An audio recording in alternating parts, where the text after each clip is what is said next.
السلام عليكم ورحمة الله وبركاته. معاكم مروة أو مامة عدي. النهاردة هعمل لكم ريفيو عن المفارش اللي أنا فرشاها عندي في الدولاب بتاعي، والفيديو ده هيكون مفيد لكل العرايس، يعني ان انت تكوني محتارة تفرشي ايه في الدولاب. طب افرش مفارش بلاستيك ولا افرش مفارش قطيفة؟ طب اجيب المفارش دي منين؟ وكل التفاصيل الخاصة بيها. ويلا بينا نبدأ الفيديو. ده الرف بتاع الدولاب اللي انا وريته لكم. تمام، هو طبعا من هنا قطيفه، ومن الظهر زي ما انتم شايفين كده هو كان هو ابيض. هو المفروض ان هو ابيض وش وظهر. والمفروض ان احنا اصلا يعني كل العرايس بتبقى محتاره ان هي تفرش ايه يعني في الدولاب، وعايزه حاجه تبقى ثابته على طول. في حاجات طالعه كده ومفارش مشمع يعني. بصراحه مش بتبقى ظريفه قوي، يعني فكره القطيفه دي بصراحه حلوه جدا جدا لكل العرايس اللي هي الجديده. هي مكلفه يعني شويه، بس قدام بصراحة هتحسي ان انت مرتاحة، ومش هتحسي ان انت كل شوية عايزة تغيريه. انت مجرد بتلزقيه ومرة واحدة، وممكن ان انت تنضفيه. هو بيلم بس تراب شوية، يعني اي قطيفة اصلا بيجي عليه تراب، او لو رف عادي هيجي عليه تراب. هو عبارة عن الفخ اللي هو الاحمر ده عبارة عن قماش. انا جبته بالمتر اللي هو القماش ده اهو. تمام، ده انا جبته بالمتر. هنا من اسكندريه. لو انت من اسكندريه اكتبي لي في الكومنتات، وانا يعني اقول لك المكان اللي انا جبته منه بالظبط. هو من المنشيه. انا جبت المتر تقريبا كان ب25 جنيه. فجبت يعني للاوضه بتاعه النوم بتاعتي حوالي 10 متر. وجبت يعني كفتني يعني في حدود 10 متر. كفت الصاله اللي هو السفرة عندي يعني، وكفة النوم. فانتي بتجيبي فيه الوان طبعا كتير، في منها كحلي، في منها كل الالوان تقريبا، يعني عنده كل الالوان. بس انا اخترت النبيتي بصراحه، حسيت ان هو لونه عرايسي ومبهج. فحبيت اللون ده واخترته. زي ما انتوا شايفين كده القماش بيبقى هو من ورا كده مشمع. فيه بيبقى قماش يعني وش قطيفة من هنا، ووش يعني وش وظهر قطيفة.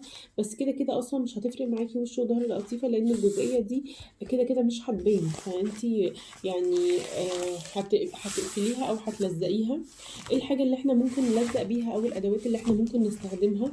انا مش هستخدم غير مسدس الشمع والمقص. تمام. يعني مجرد بس ان انت هتمسكي الجزء اللي هو بتاع القماش ده، او يعني القماش ده، هتقيسي كده، وبعدين تقصي بالمقص، وتبداي ان انت تعملي كنايات. تمام. الجزء اللي هو بيبقى باين يعني، او اللي هو بيبقى الشكل اللي هو في الدولاب ده بالنسبه لي الجزء اللي هو باين. زي ما انتم شايفين كده. فانا يعني عملت له يعني زودته شويه، يعني زودت الجزئيه دي شويه، لان هي دي اللي بتبقى باينه كده في اول الدولاب. فبيبقى شكلها بصراحه لطيف وظريف جدا. هو بصراحة بالنسبة لي هو أكتر حاجة كويسة أنا عملتها في فرش الدولاب بتاعي. والدولاب بتاعي أنا بحس إن هو مميز في رصته وفرشته. أنا اللي رصاه وفرشاه. وكل حاجة بتاعتي واضحة، وفي نفس الوقت شكلها لذيذ يعني، ومفروشة بشكل كويس. هوريكم دلوقتي ازاي انا طبقت الفوط وحطيتها يعني في الرفوف. دي مجموعة الفوط. أنا لما جيت طبعا لازم انت عما تيجي ترصي يعني في نفس الصف هترصي يعني نفس الشكل أو نفس الطقم يعني. هتتني الفوطة كده على 2. تمام، اهو بالشكل ده.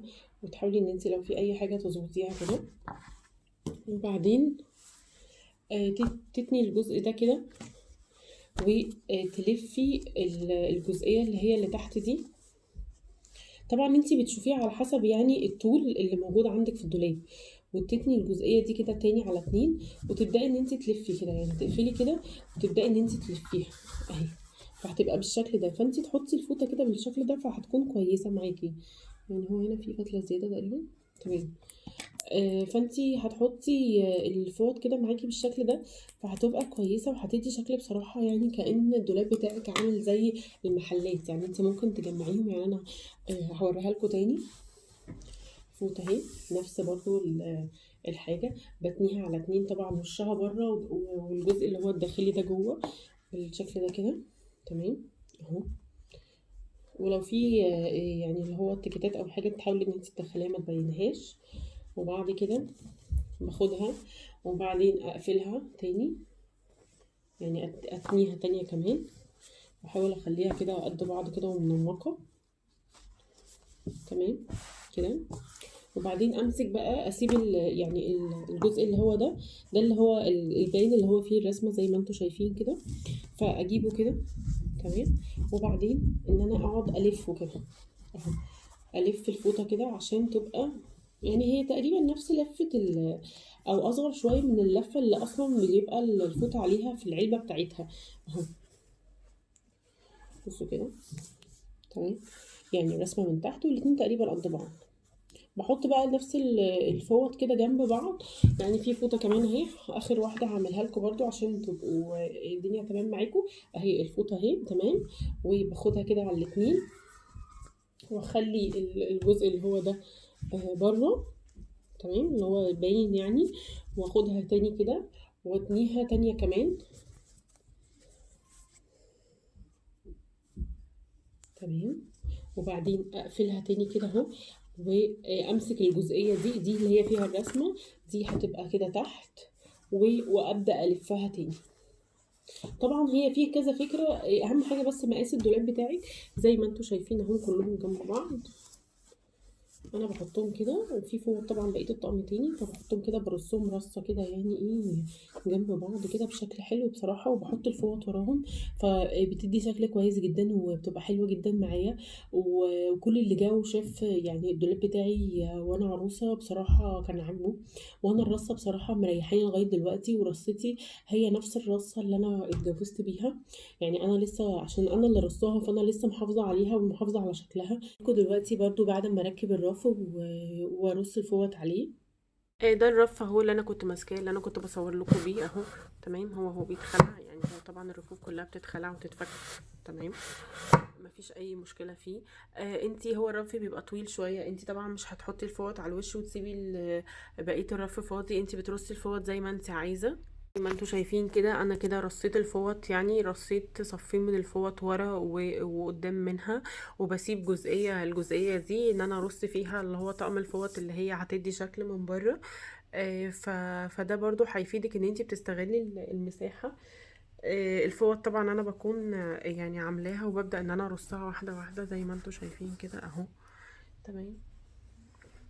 انا هرص دلوقتي بطريقه بس كده عشوائيه مش يعني على اساس ان انا اوريكم بس الشكل.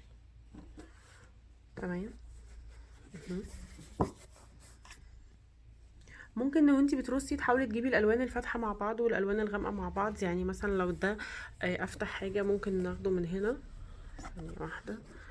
ممكن لو ده افتح حاجه مثلا احنا ممكن ناخده من هنا ونخليه على نخلي ده الاغمق وهنا الافتح والافتح وبعدين الاغمق برضو. يعني نخلي ده كده على اساس ان ده اغمق شويه. هو كل واحد يعني كل واحد بذوقه بصراحه في الرصه بتاعته. يعني انا حاولت ان انا ارصها اهي. تمام. حطيت الاغمق الاغمق منه الافتح ثم الافتح. كل واحد يعني ليه ذوق شويه في دولابه او في رصته. ده الشكل النهائي زي ما انتم شايفين اللي هو الحاجه مرصوصه اهي. تمام. بصراحه الدولاب بتاعي انا بحس ان هو مميز وجميل ودايما انيق كده وحتى بيفتح نفسي ان انا افتح الدولاب كده واخد منه حاجه. تمام. شايفين كده بالنسبه لي هو المفارش انا فرشاها في الدولاب. انا ما بستخدمش بصراحه الفوط اللي هي اللي في الوش دي بستخدمها نادرا. يعني لما بيكون في احتياج بس للفوط دي. دايما بستخدم الفوط اللي وراها بشيل يعني مثلا جزئيه كده بشيل الفوطه وببدا ان انا اخد من وراها. حاولي ترتبي الفوط على حسب احتياجك للفوط. انا اصلا يعني دولابي شفاف عامل زي المرايات اللي هو الحاجات الحديثة الجديدة دي. فطبعا هو لازم يكون يعني دايما منظم ودايما نظيف. يعني طبعا ده احنا دواليبنا كلها بنبقى حابين ان هي تبقى منظمة ونظيفة. بس انا بفضل رصة الدولاب بتاعي برصة معينة كده. الرصة دي بصراحة بتديله شكل حلو. ويا ريت ان انا اكون فدتكم بالفيديو ده النهارده. وشير الفيديو لاي عروسه جديده. ولو انتي ام برضو استفادي من الفيديو وجددي من دولابك ولو الفيديو ده فادك لايك للفيديو وبليز سبسكرايب للقناه عشان نوصل ل1000 مشترك وتستفادوا من الفيديوهات اللي انا بنزلها لكم. وميرسي لوقتكم ويا ريت اكون فدتكم.